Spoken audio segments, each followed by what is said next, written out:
Fred Washington didn't believe in miracles anymore. Not after losing his wife 3 years ago to cancer. Not after watching his auto shop barely survive month to month. And definitely not on the cold November morning when a black limousine pulled up outside his garage in South Memphis. He wiped grease from his hands and squinted at the tinted windows, wondering if someone had taken a very wrong turn. Because billionaires didn't come to neighborhoods like this. They sent people. They didn't get their hands dirty. And they certainly didn't cry the way the woman who stepped out of that car was about to cry. Subscribe to the channel and hit the bell so you don't miss stories like this. Fred was 42 years old, broad-shouldered from years of lifting engines, with calloused hands that told the story of every car he'd ever fixed. His daughter, Maya, had been 7 when her mother died, and now at 10, she was the only reason he still got out of bed most mornings. The shop wasn't making enough money. Medical bills from his wife's final year still sat in a drawer, unopened, like ghosts he couldn't face. He was tired, bone-deep tired, the kind of tired that sleep doesn't fix. The shop itself was a relic. His father had opened it in 1978, and Fred had grown up under these same fluorescent lights that now flickered and buzzed like dying insects. The walls were covered in old calendars, faded posters of classic cars, and a photo of his wife, Sarah, smiling in front of a restored Mustang they'd worked on together. The neighborhood had changed around him. Half the buildings on the block were boarded up. Crime had crept in like rust. But Fred stayed. This was home. This was all he had. On this particular morning, he'd been working on Mrs. Chen's Honda since 6 a.m., trying to figure out why it kept stalling. His back ached. His coffee had gone cold. And then the limousine arrived. The driver stepped out first, a man in a black suit who looked like he'd never smiled in his life. He opened the rear door, and that's when Fred saw her. Victoria Ashford. He recognized her immediately because everyone in Memphis knew the Ashford name. Real estate empire. Hotels. Investment firms. Her face had been in the newspaper just last month when she'd donated $10 million to the Children's Hospital. She wore a cream-colored coat that probably cost more than Fred made in 6 months, and her dark hair was pulled back, so tight it looked like it hurt. But it was the little girl who made Fred set down his wrench and walk toward them. She was maybe 12 or 13, thin as a whisper, with her mother's dark hair and eyes that seemed too old for her face. And she was wearing leg braces, the kind that went from her ankles to her thighs, metal and leather contraptions that helped her stand. The driver was pulling a wheelchair from the trunk, but the girl was trying to walk, taking slow, painful steps toward the shop, her jaw set with determination that broke something in Fred's chest. "Can I help you?" Fred called out, his voice rougher than he intended. Victoria Ashford looked at him like she was seeing a ghost. Her eyes were red-rimmed, and up close, Fred could see that her makeup couldn't quite hide how exhausted she was. "Are you Fred Washington?" "Yes, ma'am." "I need—" She stopped, looking back at her daughter, who had made it 3 more steps and was breathing hard from the effort. "I need your help. With my daughter." Fred glanced at his hands, still stained with motor oil despite the rag. "Ma'am, I'm a mechanic. If there's something wrong with your car—" "There's nothing wrong with my car." Her voice cracked. "There's everything wrong with my daughter, and the doctors can't fix her, and I heard—" She stopped again, pressing her fingers to her temples. "This is insane. Thomas, we should go." The driver stepped forward, but the little girl spoke for the first time. "No." Her voice was quiet but firm. She'd made it to the doorway of the shop now, gripping the frame with white knuckles. "Dr. Patterson said. He said Mr. Washington helped his son." Fred felt his stomach drop. Dr. James Patterson. Yeah, he remembered that case. 3 years ago. The doctor's boy had been in a car accident, damaged his spine. Doctor said he'd need braces for life. Might never walk normally again.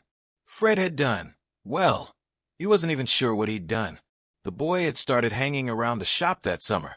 Fred had shown him exercises, stretches, ways to strengthen his core that his own father had taught him. Old remedies from his grandmother, who'd been a healer in rural Mississippi.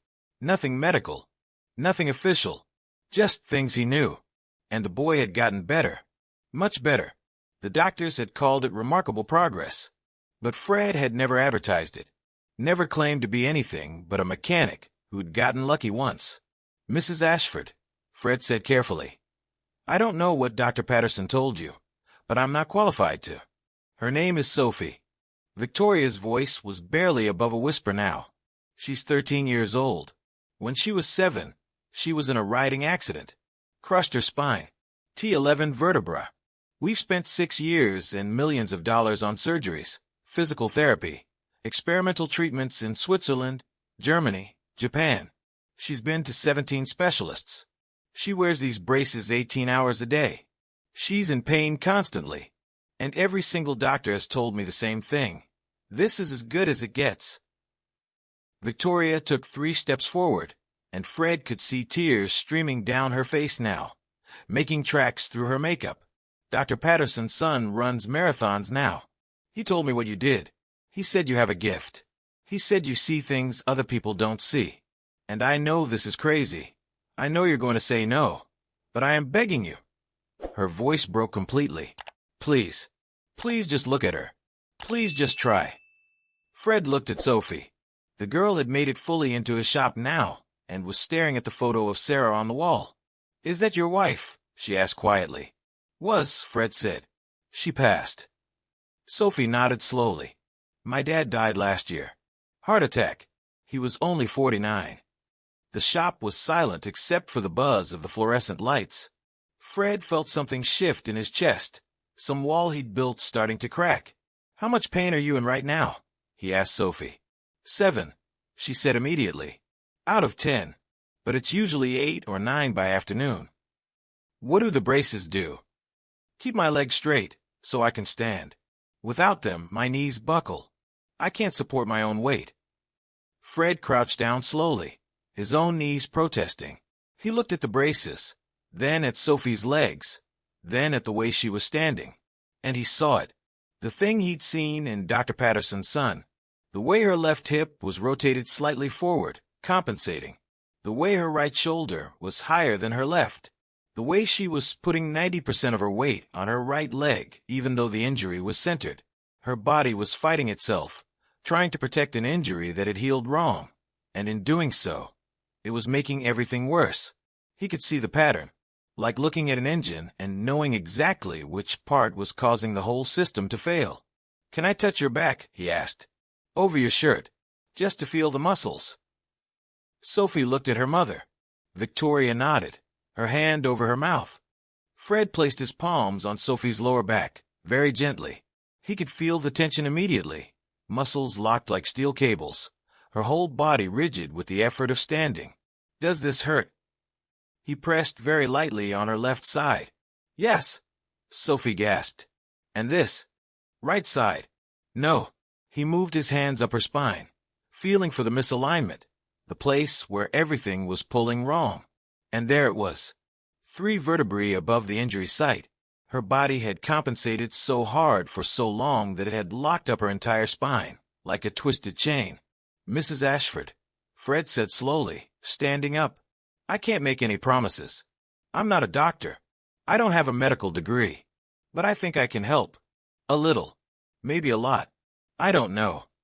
"What would you need?" Victoria asked immediately. "Time," Fred said. "And her. Every day. 3 hours a day, minimum. 4, he calculated in his head, thinking about how long it had taken with Dr. Patterson's boy. 2 months. Maybe 3. Victoria's face went through about 6 different emotions in 3 seconds. "Every day. Here. In the shop. I can't leave. I have a business to run, and I have a daughter who comes here after school."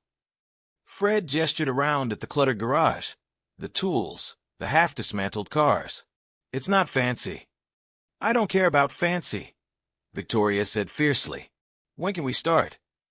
And that's how it began, with a billionaire's daughter standing in Fred's garage, hope lighting her face for the first time in 6 years, and Fred Washington silently praying. He wasn't about to make the biggest mistake of his life. They started the next morning. Victoria's driver brought Sophie at 8 a.m. sharp, and Fred had already cleared a space in the back corner of the shop. He dragged out old yoga mats his wife had used, set up a space heater, because November in Memphis could be brutal, and prepared himself to fail. Because that was the most likely outcome, wasn't it? He was a mechanic, not a miracle worker. But Sophie walked in with that same determined look on her face, and Fred couldn't let her down. First rule, he said. This is going to hurt. Not in a bad way, but in a your muscles are going to remember they exist way. You tell me if anything feels wrong, like sharp pain, or tingling or numbness. That means we stop immediately. Understand? Sophie nodded. Second rule. You have to trust me. Some of this is going to feel weird. Some of it won't make sense. But I need you to try. Okay. Fred had her sit on the mat and started with simple stretches. Not the kind physical therapists usually did.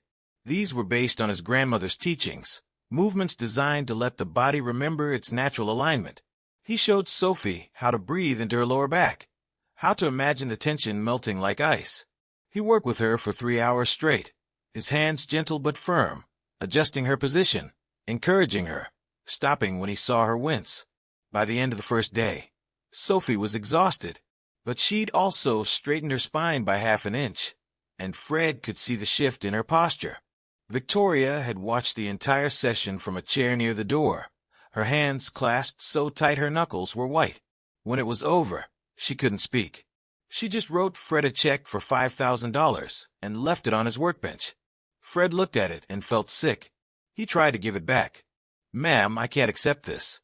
Not until I know if this is going to work. That's not payment, Victoria said quietly. That's for your time, for believing it might work when no one else would. Fred wanted to argue, but he had bills.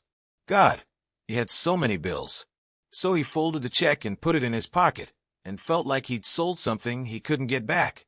The next day, Sophie came back, and the day after that, and slowly, a routine formed. 8 a.m., Sophie arrived. Fred would be finishing up his first car of the day. He'd wipe his hands, turn on the space heater, and help Sophie onto the mat. 8 to 11 exercises, stretches, strength work. Fred explained everything as he went, teaching Sophie to feel what was wrong in her own body. Your mind knows how to walk, he told her. Your body knows how to walk. But somewhere along the way, the signals got scrambled. We're just helping them remember. 11. Maya would arrive, dropped off by Mrs. Chun before school. Fred had talked to his daughter about Sophie, explained that a girl who needed help would be there every morning. Maya was shy at first, hovering in the doorway, but Sophie smiled at her and said, Your dad says you're good at math. I'm terrible at it. Can you help me with my homework sometime? And just like that, they were friends. By the end of week 1, Sophie could stand without her braces for 30 seconds. Her legs shook like leaves, and she had to hold onto Fred's workbench, but she stood. Victoria cried. Again. Fred was starting to realize this woman cried a lot, and he couldn't blame her. 6 years of hell would make anyone fragile. By week 2, Sophie was spending afternoons at the shop too. She'd finish her exercises and then sit with Maya, doing homework, talking about school, laughing at videos on Maya's phone. Fred would work on cars and listen to their conversations, feeling something warm settle in his chest. His shop felt alive again, like it had when Sarah was here. Victoria started staying longer too. At first, she just watched from her chair, silent and tense. But gradually, she started asking questions. About the shop, about Fred's life, about how he'd learned what he knew. My grandmother, Fred explained one afternoon while adjusting the timing belt on a Toyota. She was a healer in Mississippi. Grew up in the 1930s, when black folks didn't have access to hospitals. She learned everything from her mother. Herbs, massage, bone setting, the old ways. She used to say the body wants to heal itself. Our job is just to get out of its way. Did she teach you everything? Everything she could before she passed. I was 16. Fred straightened up, his back protesting. I never thought I'd use it. Went to trade school for auto mechanics. Opened this shop. But then Dr. Patterson's son happened, and I don't know. Sometimes things find you. Victoria was quiet for a moment. Then she said, Sophie's father would have liked you. Yeah, he came from nothing. Built his business from the ground up. Never forgot where he came from. She smiled sadly. After he died, I forgot how to be around real people. Everyone I know now just wants something from me. Money, connections, access. But you, she gestured around the shop. You're just you. Fred didn't know what to say to that, so he went back to work. But he'd noticed things about Victoria too. Like how she always wore the same perfume, something expensive and floral that lingered in the shop long after she left. Like how she'd stopped wearing heels and started showing up in flats, practical clothes. Like how she'd started bringing coffee for everyone in the mornings, real coffee from some fancy place downtown, and how she'd memorized that Fred took his black with 2 sugars. He told himself it didn't mean anything. She was just being nice, grateful. But sometimes he'd catch her watching him work, and there'd be something in her eyes that made his heart do things he'd thought it had forgotten how to do. In week 3, Fred's friend Jerome stopped by the shop. Jerome ran the barbershop 2 blocks down, a 70-year-old man who'd known Fred since he was a kid. He took one look at Victoria sitting in her chair, at Sophie and Maya giggling over some shared joke, and raised his eyebrows so high they nearly left his face. Fred, Jerome said loudly, didn't know you had a whole family set up in here now. Fred felt his face heat up. Jerome, this is Mrs. Ashford and her daughter Sophie. I'm helping with some physical therapy work. Jerome's eyes were twinkling with mischief. Physical therapy. That what we calling it now? Jerome, and that coffee she brought you, that's from that place on Beale Street. $20 a cup. Don't think I don't recognize quality when I see it. Victoria's face had turned red. It's just coffee. Oh, it's never just coffee, baby. Jerome patted Fred on the shoulder. Your grandmother would have loved this. She always said you needed a good woman to shake you out of your loneliness. Jerome. Fred practically pushed his friend toward the door. Don't you have hair to cut? Jerome laughed all the way back to his shop, and Fred wanted to disappear into the ground. But Sophie was grinning. Mr. Jerome thinks you and my mom should date. Sophie. Victoria looked mortified. What? He's nice. You're always saying how nice he is. I said he's kind for helping you. That's different. Maya piped up. I think it'd be cool. Then Sophie and I could be sisters. And there it was, out in the open, the thing nobody had wanted to say. Fred cleared his throat roughly. Everybody back to work. Sophie, you've got exercises. Maya, homework. Mrs. Ashford. He faltered. What was Victoria supposed to do? You can keep doing what you're doing. The shop was quiet for exactly 5 seconds. Then Maya and Sophie burst into giggles, and even Victoria smiled, and Fred felt like his entire world was tilting sideways. That night, after everyone had gone home, Fred sat in his office and stared at Sarah's photo. I don't know what I'm doing, he told her picture. I don't know if I'm allowed to feel this way. If it's okay. If you'd be mad. Sarah smiled back at him, frozen in time, forever 39. Fred closed his eyes. He missed her so much it still hurt. But he also felt something else. Something that felt like waking up after a long, dark sleep. I think, he whispered, I think I might be falling for her. Is that okay? Can you tell me it's okay? The shop was silent. No signs from the universe. No whispered permissions. Just Fred and his grief, and this terrifying new feeling that made him want to run away and lean closer at the same time. Week 4 brought the first real crisis, though it was small compared to what would come later. Sophie had been making incredible progress. She could now stand without braces for 3 minutes. She could take 6 steps holding onto the workbench. Her pain level had dropped from a constant 7 to a 4 on most days. Victoria had started to hope. Fred could see it in her face, the way she watched her daughter move, like she was seeing a miracle unfold in slow motion. Then Sophie pushed too hard. It was a Tuesday afternoon. Sophie insisted she could do one more set of exercises, even though Fred could see she was exhausted. She was stubborn, that girl. Reminded him of Maya that way. So he relented, and Sophie started a balance exercise, standing on one leg with her arms out. Her right leg buckled. She went down hard, hitting the concrete floor with a sickening thud. Fred was there in a heartbeat, but Sophie was already crying, clutching her right knee. gasping in pain. "Don't move," Fred said sharply. "Victoria, call 911. "No," Sophie managed through tears. "No hospital.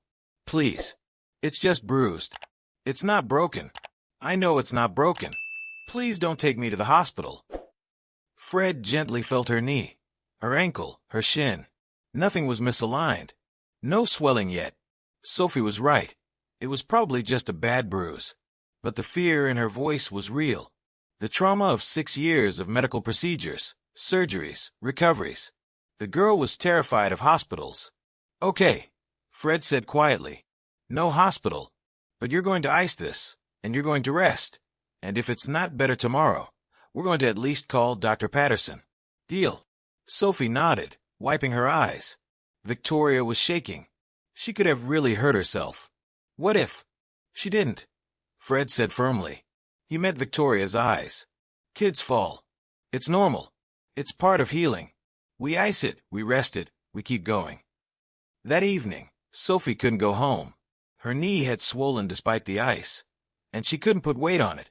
Victoria paced the shop like a caged animal, while Fred helped Sophie onto an old couch in his office, propping her leg up, bringing her water and pain medication.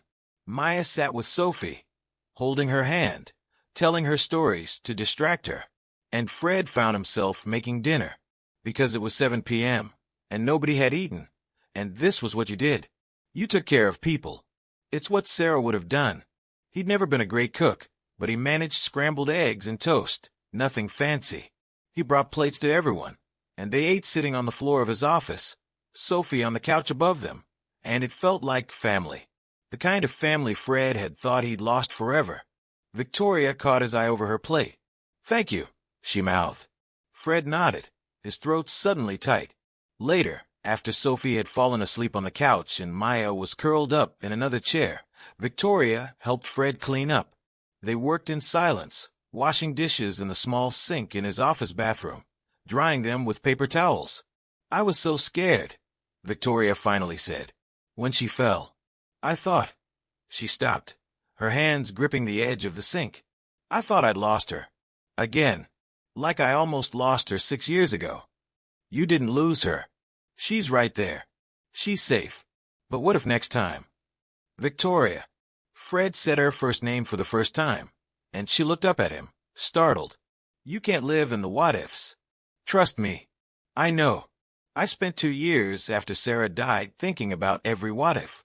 What if we'd caught the cancer sooner? What if we'd tried different treatments? What if I'd made her rest more? What if, what if, what if?" He shook his head. "It'll eat you alive. All you can do is be here now. And right now, Sophie is okay." Victoria's eyes filled with tears for the 1,000th time, but she also smiled. "How did you get so wise?" "I'm not wise. I'm just tired of being afraid." They stood there in that tiny bathroom, too close, the air between them heavy, with things unsaid. Fred wanted to reach out, to touch her hand, to close the distance. But he didn't, because this wasn't about him. This was about Sophie, about healing, about doing the right thing. Victoria seemed to feel it too.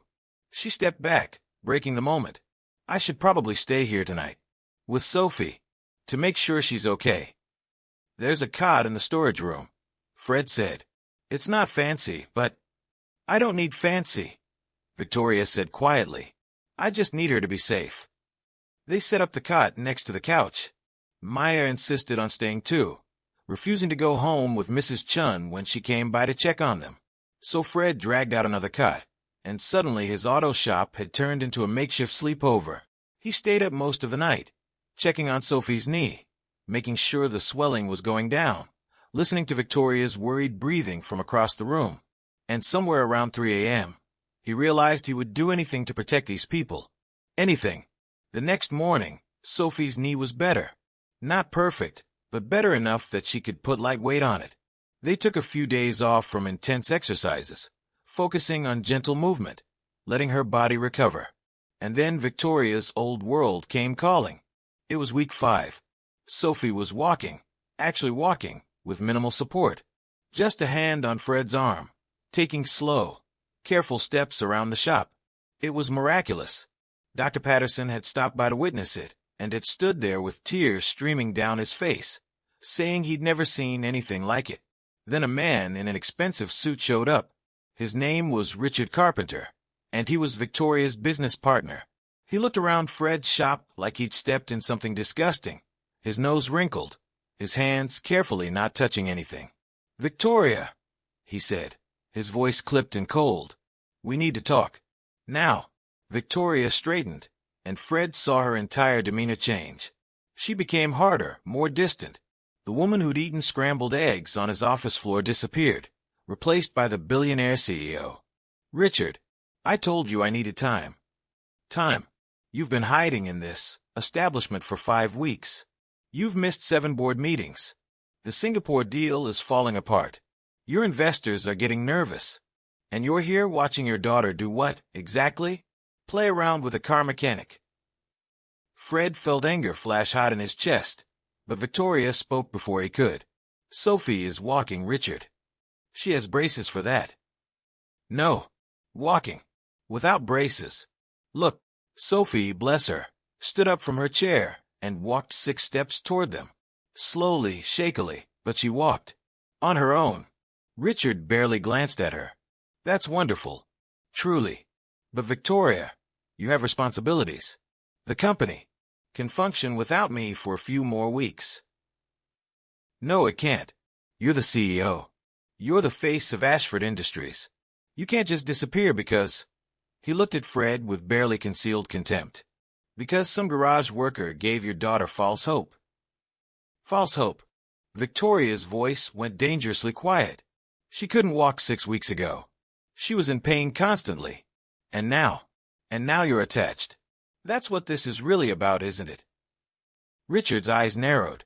"You're lonely. You miss David. And this man has taken advantage of that vulnerability." Fred stepped forward. "I think you should leave. I'm not talking to you. You're in my shop, and you're disrespecting everyone in it. So yeah, I think you should leave."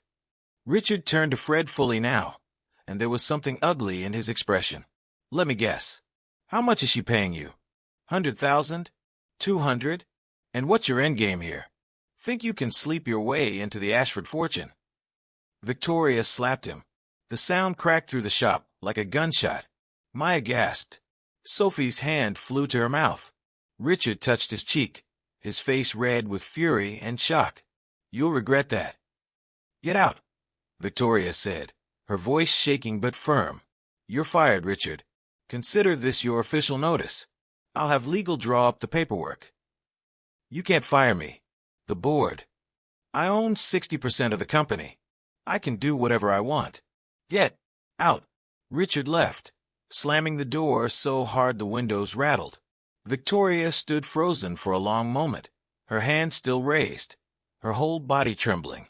Then she turned to Fred. "I'm sorry. I'm so sorry. He had no right." "You have nothing to apologize for," Fred said quietly. "But he's not wrong about one thing. You do have responsibilities. A whole company. People depending on you. And I have Sophie depending on me too." "I know. But—" Fred hesitated. This was the moment. The moment he could either pull her closer or push her away for her own good. "Maybe you need to go back. Just for a little while. Handle your business. And then come back." Victoria looked at him like he'd stabbed her. "You want me to leave? I want you to do what's right for you. And for Sophie. And running away from your whole life isn't sustainable."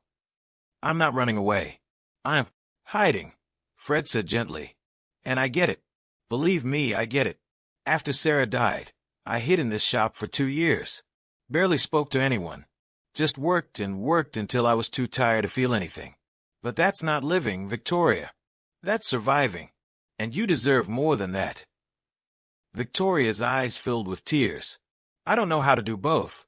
How to be a CEO and be here for Sophie. How to run a billion-dollar company and also whatever this is." She gestured between them. Fred felt his heart clench. "What is this?" "I don't know," Victoria whispered. "But it feels important. It feels like the first real thing I've felt since David died." They stood there in the middle of his shop, surrounded by half-dismantled cars and tools, and the smell of motor oil, and Fred wanted to kiss her so badly it hurt. But Sophie was watching. Maya was watching. And this wasn't the time. "Go handle your business," Fred said finally. "Sophie's made incredible progress. We could take a break for a week or two. Let her rest her knee properly. And you can figure out what you need to figure out." Victoria nodded slowly, wiping her eyes. "And when I come back—" "If you come back," Fred corrected. "Because maybe when you're back in your world, you'll realize this was just temporary. A moment. And that's okay." "It's not temporary for me," Victoria said fiercely. "I don't know what it is, but it's not temporary." She left that afternoon with Sophie, promising to return in 2 weeks. Sophie hugged Fred and Maya goodbye, crying, saying she didn't want to go. Maya cried too, and Fred stood in his empty shop and wondered if he'd just made the biggest mistake of his life. The next 2 weeks were the longest of Fred's life. The shop felt too quiet, too empty. He worked on cars mechanically, going through the motions, but his mind was elsewhere. Maya asked about Sophie every single day. "When's she coming back? Did Mrs. Ashford call? Do you think they're okay?" "I don't know, baby," Fred said. "I don't know." Jerome stopped by again, took one look at Fred's face, and shook his head. "Boy, you are so far gone it's not even funny." "I don't know what you're talking about." "You're in love with her, that billionaire woman, and don't even try to deny it." Fred opened his mouth, then closed it. Because what was the point? "Yeah," he said quietly. "I think I am. And it's the stupidest thing I've ever done." "Why's it stupid?" "Because she's—" Fred gestured helplessly. "She's Victoria Ashford. She lives in a world I can't even imagine. And I'm just a mechanic in South Memphis trying to keep his business from going under. What do I have to offer her?" "You helped her daughter walk," Jerome said simply. "You gave her hope when she had none. You made her remember what it feels like to be human instead of just rich. That's not nothing, Fred." But Fred wasn't convinced. He waited for Victoria to call, to text, to send some kind of message. Nothing came. And with each day of silence, he became more certain that she'd realized what he'd been afraid of all along. This had been a fantasy, a moment outside real life. And now real life had reclaimed her. Then, on day 12, his phone rang at 2 in the morning. Fred jolted awake, his heart pounding. The caller ID said Victoria Ashford. "Hello, Fred." Her voice was shaking. "I need help. It's Sophie. Something's wrong. She woke up an hour ago screaming in pain. Her back. It's like the injury happened all over again. The doctors here don't understand. They want to do surgery. They're saying the progress reversed somehow. And I don't know what to do, I don't." She was sobbing now. "Please. I need you. She needs you. Can you come?" Fred was already pulling on his jeans. "Where are you?" "Ashford Estate, East Memphis." "I'll send a car." "Text me the address." "I'll drive myself." He called Mrs. Chun, woke her up, begged her to come stay with Maya. Then he was in his truck, speeding through empty streets, his mind racing. Had he missed something? Had Sophie's body rebounded? Had pushing her too hard caused permanent damage? The Ashford Estate wasn't a house. It was a compound. Gates, security. A driveway that went on for half a mile. The mansion itself looked like something from a movie. All white columns and towering windows. Fred would have been intimidated if he wasn't so focused on Sophie. Victoria met him at the door in pajamas, her hair wild, her face red and blotchy from crying. "She's upstairs. The pain is Fred. She's in so much pain." He followed her up a sweeping staircase, down a hallway lined with expensive art, into a bedroom that was bigger than Fred's entire shop. Sophie was on her bed, curled into a ball, gasping and crying. 2 men in suits, doctors, Fred assumed, stood nearby looking helpless. "Sophie," Fred said, sitting on the bed beside her. "Hey, it's me. Tell me exactly where it hurts." "Everywhere," Sophie sobbed. "My whole back. Like it's on fire." Fred put his hand on her lower back, where he'd been working for weeks, and felt the spasm immediately.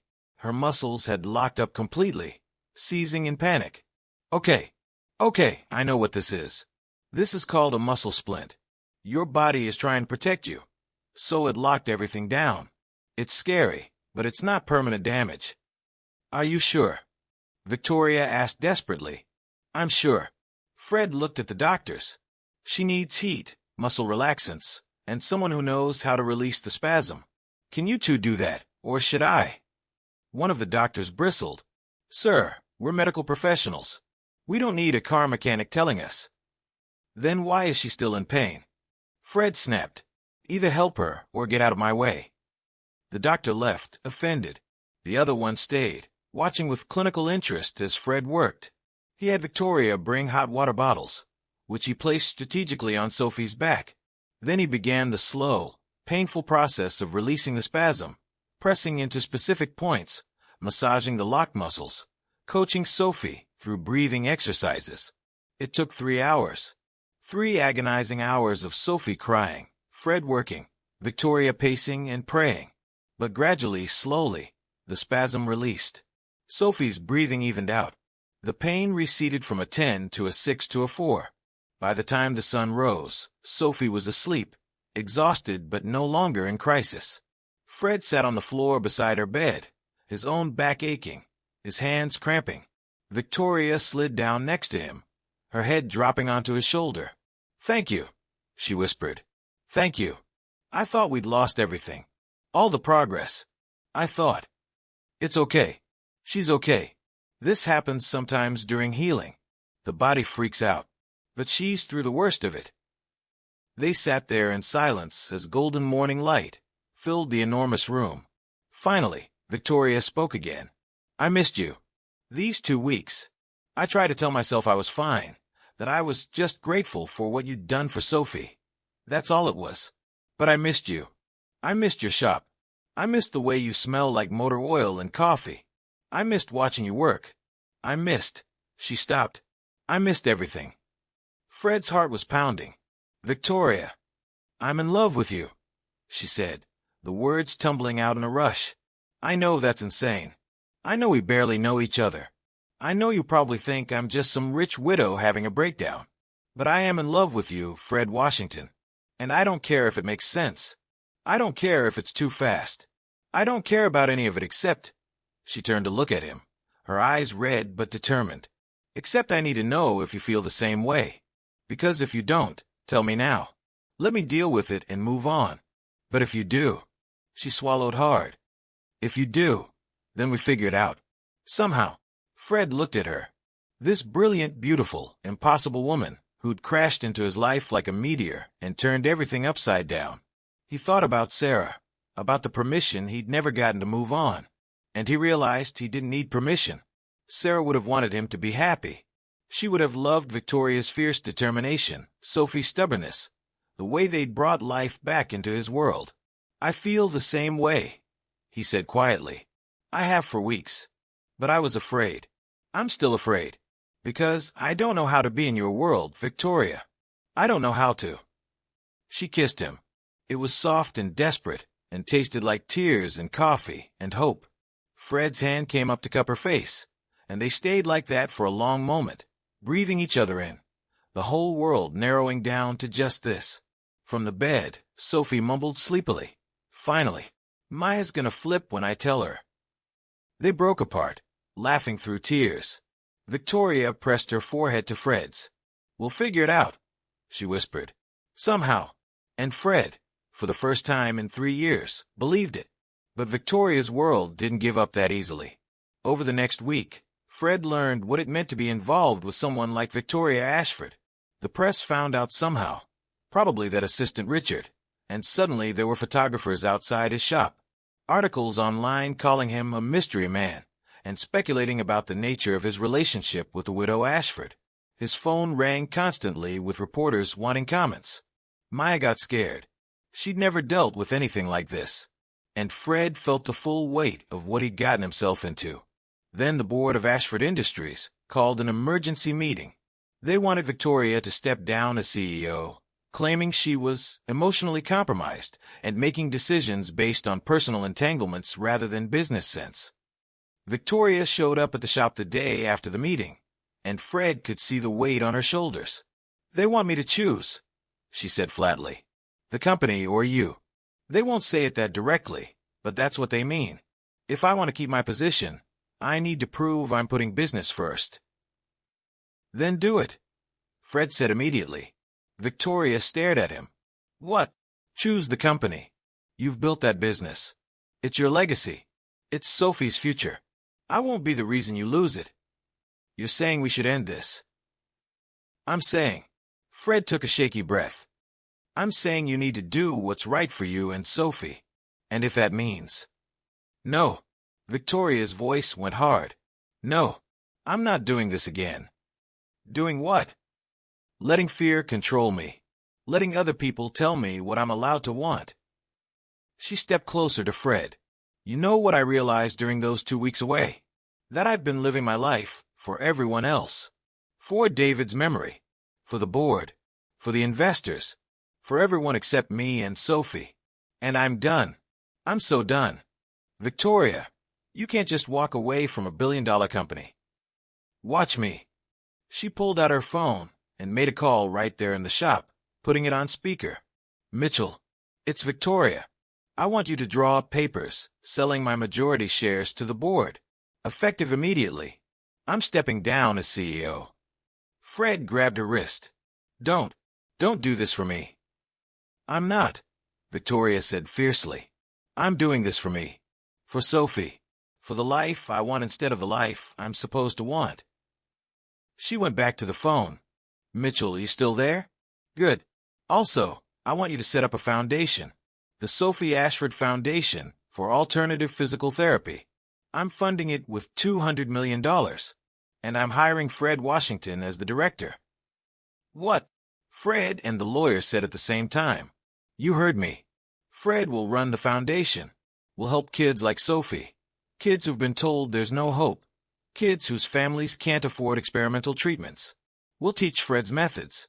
We'll research them properly, document them, make them accessible. Victoria's eyes were blazing now.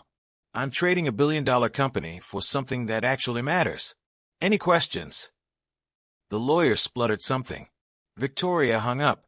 Fred was staring at her like she'd lost her mind. You can't just, Victoria, that's insane. I'm not qualified to run a foundation. I don't have credentials or. You have something better. You have the gift. And you have a heart. She grabbed both his hands. I know this is crazy. I know it's fast. But I also know that life is too short to live it safely. David died at 49. Just dropped dead. No warning. And I spent the year after his death trying to be perfect, trying to honor him by being strong and capable and in control. But that's not what he would have wanted. He would have wanted me to be happy. Fred felt like his entire world was shifting under his feet. What about Sophie? Sophie has been telling me for 3 weeks that if I don't marry you, she's going to be very disappointed in my life choices. Despite everything, Fred laughed. She said that. Word for word. Victoria moved closer, until they were inches apart. So what do you say? Want to start a foundation with me? Want to help change kids' lives? Want to figure out this impossible relationship and see where it goes? Fred thought about his shop, about the life he'd built here, about Sarah's memory and whether he was betraying it. Then he thought about Sophie taking her first steps, about Maya's laughter, about Victoria's smile, about waking up every morning with a purpose beyond just surviving. Yeah, he said quietly. Yeah, I do. She kissed him again, and this time Fred didn't hold back. He wrapped his arms around her and let himself fall, let himself believe that maybe, just maybe, he deserved this second chance. But there was still one more crisis to come. The big one. The one that would test everything. It happened 2 days later. Fred and Victoria were at the shop, starting to plan the foundation, when Sophie called. She'd been home with a nurse, resting after her spasm, but her voice on the phone was terrified. Mom, something's wrong. I can't feel my legs. They were in the truck, and driving in 30 seconds. Victoria was on the phone with doctors, with emergency services, her voice sharp and controlled, but Fred could see her hand shaking. They found Sophie on her bedroom floor. She'd been walking on her own, no braces, when her legs had just stopped working. gone numb. And now she couldn't move them at all. This was the nightmare. The thing every person with a spinal injury fears most. Complete paralysis. Total failure. The ambulance arrived. Paramedics loaded Sophie onto a stretcher.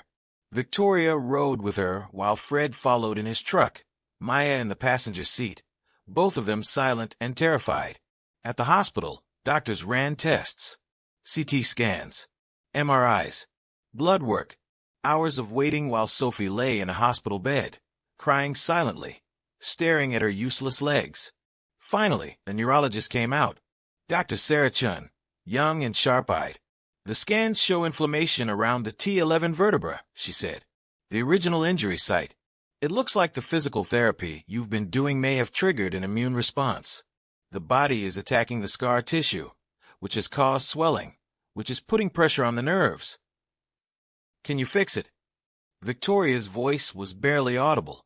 We can try steroids to reduce the inflammation. If that doesn't work. Dr. Chen hesitated. Surgery is an option, but it's risky. The scar tissue is old and complex.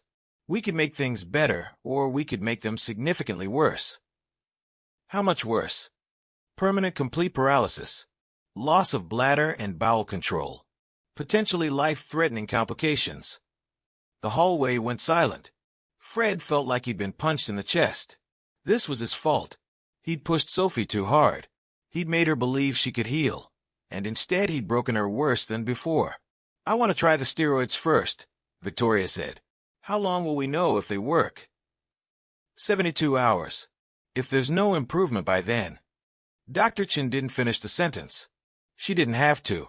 They admitted Sophie to the hospital, started the steroid treatment, and then began the longest 3 days of Fred's life.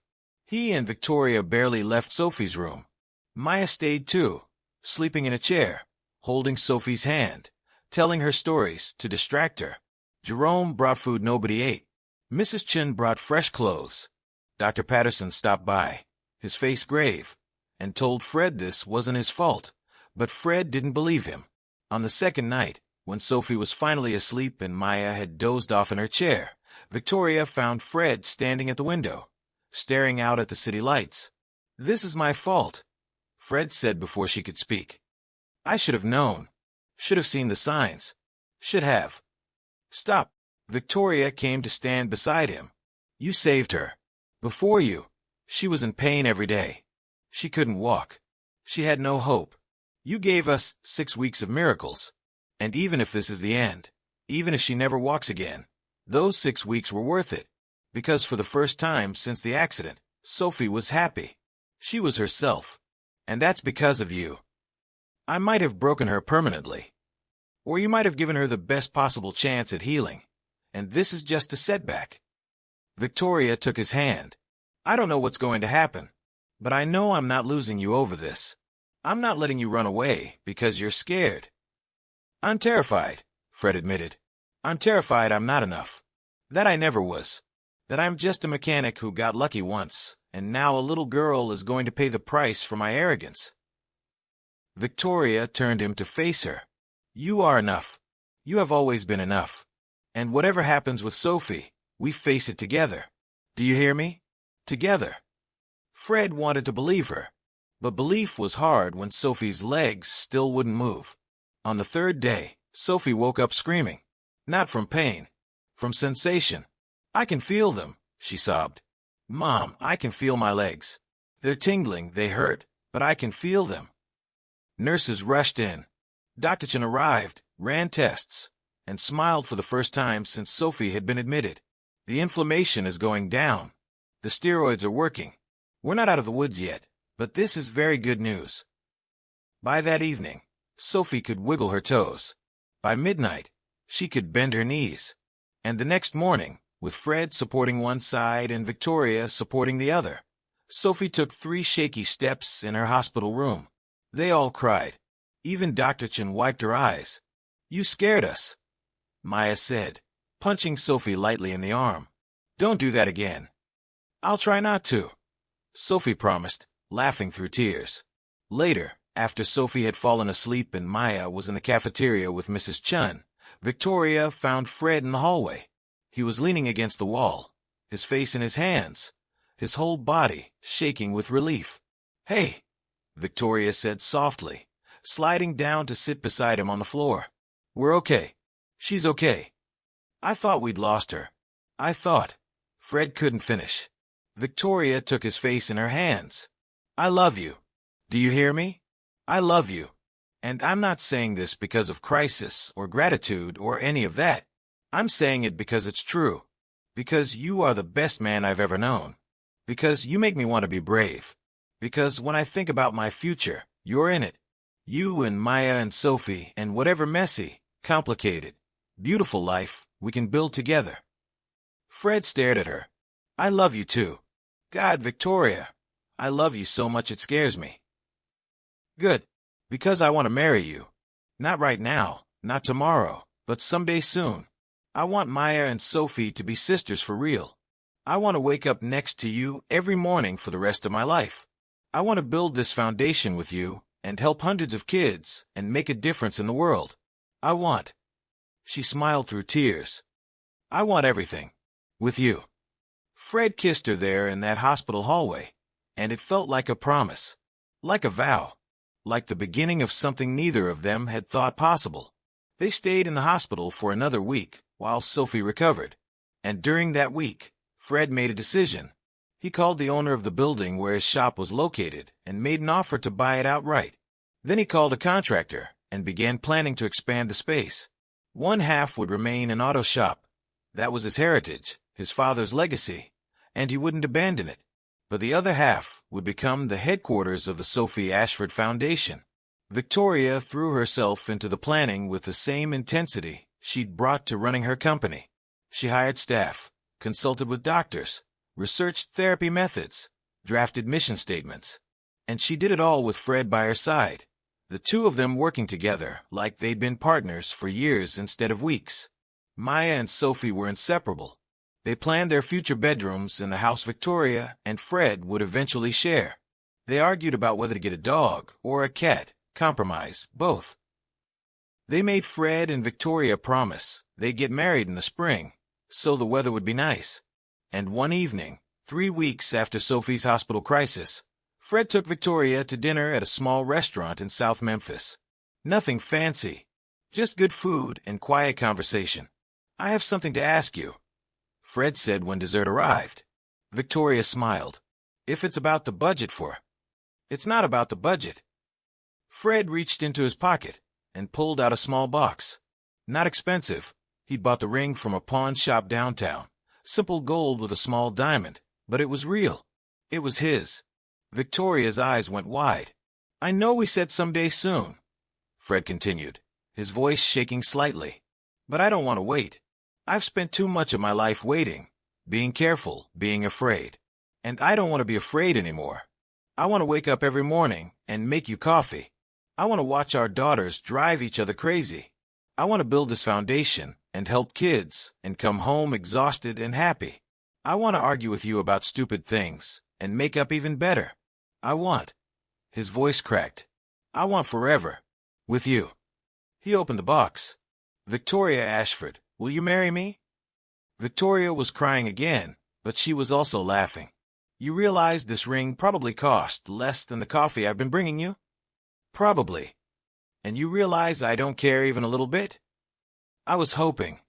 "Yes," Victoria said, her voice breaking. "Yes, yes, 1,000 times yes." Fred slipped the ring on her finger, and it fit perfectly, like it had been meant to be there all along. They were married 6 weeks later in Fred's shop. Not the fancy version Victoria's social circle expected. No cathedral or designer dress or orchestra. Just Jerome officiating. He'd gotten ordained online specifically for this.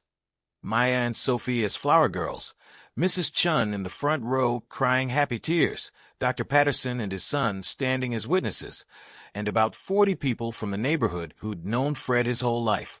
Victoria wore a simple white dress she'd bought off the rack. Fred wore his best suit, the one he'd worn to Sarah's funeral, but it felt different now. Not like an ending, like a beginning. "You are the most stubborn, impossible man I've ever met," Victoria said during her vows. You see brokenness and insist on healing it. You see pain and insist on easing it. You see a scared widow and her daughter, and you don't see dollar signs or opportunity. You see people, real people, and you love them with everything you have. I am so grateful I crashed into your life. I am so grateful you didn't send me away. And I promise to spend every day of the rest of our lives making you as happy as you've made me and Sophie. Fred's vows were simpler. I was lost before you. I was surviving, but I wasn't living. You and Sophie brought me back. You reminded me what it feels like to hope. And I promise I will spend every day trying to be worthy of that gift. They kissed while everyone cheered, and Sophie yelled, "Finally!" which made everyone laugh. The reception was potluck in the shop. All the cars pushed to one side, tables set up, music playing from someone's phone. It was chaotic and imperfect and absolutely perfect. And that night, after everyone had gone home and the shop was quiet, Fred and Victoria stood together in the space that would soon become the foundation. Sophie was asleep upstairs in the apartment above the shop. Fred had renovated it into a proper living space. Maya was with Mrs. Chun for the night. "We did it," Victoria said softly, her head on Fred's shoulder. "We did. Are you scared? Terrified? Good. Me too." She smiled. "But it's the good kind of scared. The excited kind." Fred kissed the top of her head. "What do you think Sarah would say if she could see this?" Victoria was quiet for a moment. "I think she'd say you deserve to be happy. And I think she'd be proud of the man you've become." "What about David?" "He'd probably make some joke about me downgrading from a billionaire's mansion to a mechanic's shop." Victoria laughed softly. "Then he'd say it suits me better anyway. That I was always happiest when I was doing real work, helping real people. He knew me better than I knew myself sometimes." They stood there in comfortable silence, holding each other, listening to the city sounds outside. "The foundation opens in 3 months," Victoria said. "Are you ready?" "No, but I'll do it anyway. That's my favorite thing about you. You do things scared." 6 months later, the Sophie Ashford Foundation officially opened. The renovated space was beautiful, half auto shop, half state-of-the-art physical therapy center. Fred had trained 3 other therapists in his methods, working with doctors to document and refine the techniques his grandmother had taught him. They'd already helped 12 kids, with more on the waiting list. Sophie was walking normally now. No braces. No pain. She went to regular school, played soccer, lived like any other teenager. The doctors called it a miracle. Fred called it persistence.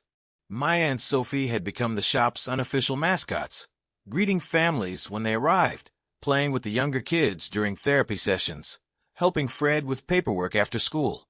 Victoria had discovered she loved the foundation work more than she'd ever loved corporate life. She fundraised like a champion, brought in donors, managed the business side, while Fred focused on the therapy. They made a good team. And on a warm spring morning, almost a year after that first limousine had pulled up outside Fred's shop, Victoria found him in his office, staring at a photo. It was the picture of Sarah that had been on his wall for 3 years. He'd moved it to a small frame on his desk when they'd renovated. "You okay?" Victoria asked softly. "Yeah, I was thinking about how much has changed, how different my life is now, and I wanted to tell her, to say thank you, for being part of my story, even if that chapter is over." Victoria sat beside him. "You can love her and love me at the same time, you know. They're not competing feelings." "I know. Sarah always said." Fred smiled, remembering. "She used to say that love doesn't divide, it multiplies. That there's always room for more people in your heart if you're brave enough to let them in." Smart woman. The smartest. They sat there for a moment, Fred with his past and his present sitting comfortably beside each other. Then Maya burst into the office, Sophie right behind her. "Dad, Mom, there's a family here. The kid has the same injury Sophie had, and his parents saw the article about us in the newspaper. Can we help them?" Fred stood up, Victoria's hand in his. "Yeah," he said. "We can help them." They walked out into the shop together, all 4 of them, to meet the new family, to offer hope, to share the gift that had been given to them. And as Fred watched Victoria greet the parents, as he saw Sophie kneel down to talk to the scared boy in his wheelchair, as Maya ran to get juice boxes from the fridge, he realized something profound. He hadn't just helped a billionaire's daughter learn to walk again. He'd learned to walk again himself. Out of grief. Out of fear. Out of the prison of his past. Sometimes the people we heal us right back. Sometimes helping someone else stand up helps us stand up too. And sometimes a stranger driving a limousine into your broken-down garage isn't an interruption to your life. It's the beginning of your real life. The one you were always meant to have. If you're just brave enough to say yes. Fred Washington had learned to say yes. To hope. To love. To the messy, beautiful, impossible miracle of starting over. And that made all the difference.